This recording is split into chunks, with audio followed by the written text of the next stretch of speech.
কার্তিকের শেষের দিকে এসে উত্তরের সীমান্ত জেলা কুড়িগ্রামে বাড়ছে শীত।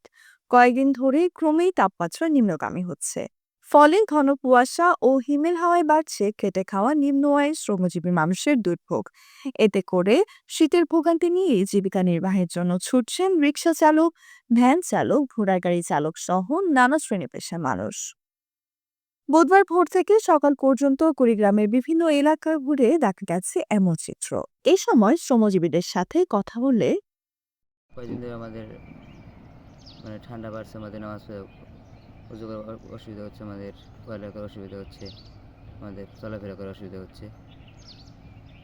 আমরা কাজ কাম করতে পারি না, এই শরীরে ব্যথা। হ্যাঁ, ঠান্ডা পড়ছে খুব। আমরা বয়স্ক মানুষ, আমরা চর্বি খাইতে পারি না, খুব একটা অসুবিধা। ঠান্ডার দরবার পাই না,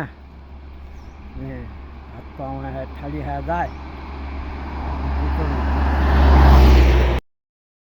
এ বিষয়ে স্থানীয় রাজারহাট আবহাওয়া পর্যবেক্ষণাগারের ভারপ্রাপ্ত কর্মকর্তা সুফল চন্দ্র সরকার জানান, কুড়িগ্রামে কয়েকদিন ধরে তাপমাত্রা নিম্নগামী হচ্ছে। আজ বুধবার জেলার সর্বনিম্ন তাপমাত্রা রেকর্ড করা হয়েছে 13.5 ডিগ্রি সেলসিয়াস, যা এই মৌসুমে জেলার সর্বনিম্ন তাপমাত্রা। তবে তাপমাত্রা খুব একটা ওঠানামা করবে না। তাপমাত্রার এই পরিস্থিতি আগামী সপ্তাহ পর্যন্ত অব্যাহত থাকার সম্ভাবনা রয়েছে বলে জানান আবহাওয়া পূর্বাভাস। Nusrat Jahan, এফবিএন news desk.